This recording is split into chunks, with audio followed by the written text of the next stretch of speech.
Good day to all science students. In this video lesson, we are going to continue the lesson about Science 8, Quarter 3, Week 3. We are now in Day 2, Shape of a Volcano's Cone and its Composition. For objectives, identify the relationship between magma composition, the silica, viscosity, gas content, and the type of volcanic eruption. Show responsibility in promoting awareness of volcanic hazards and their impacts on communities, and constructs a visual model of a volcano that accurately represents its magma type, eruption style, and cone shape through drawing or digital design. So for motivational activity, eruption energy.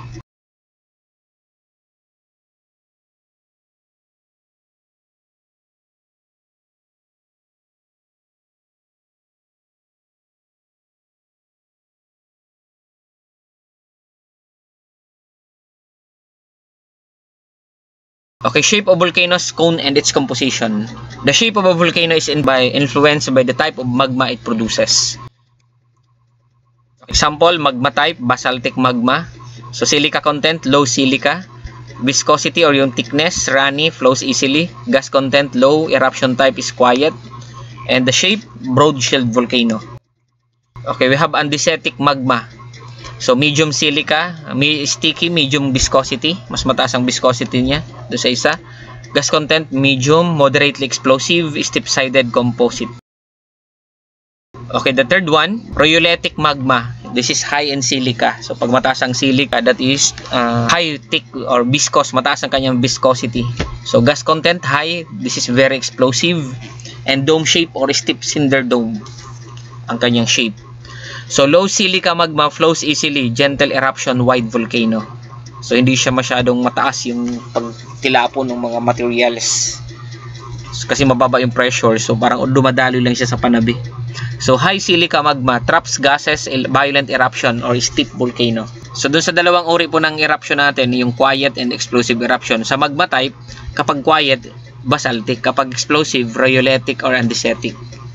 Sa silica content naman, yung quiet, low ang kanyang silica content. High yung sa explosive eruption. In terms of viscosity, so runny yung quiet eruption.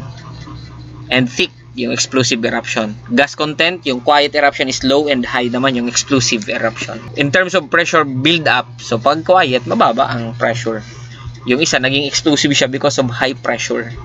Eruption force, so gentle yung sa quiet, violent naman yung sa explosive.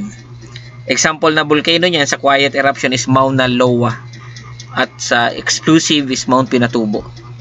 Sa shape naman, shield yung quiet, at composite or cinder cone yung explosive.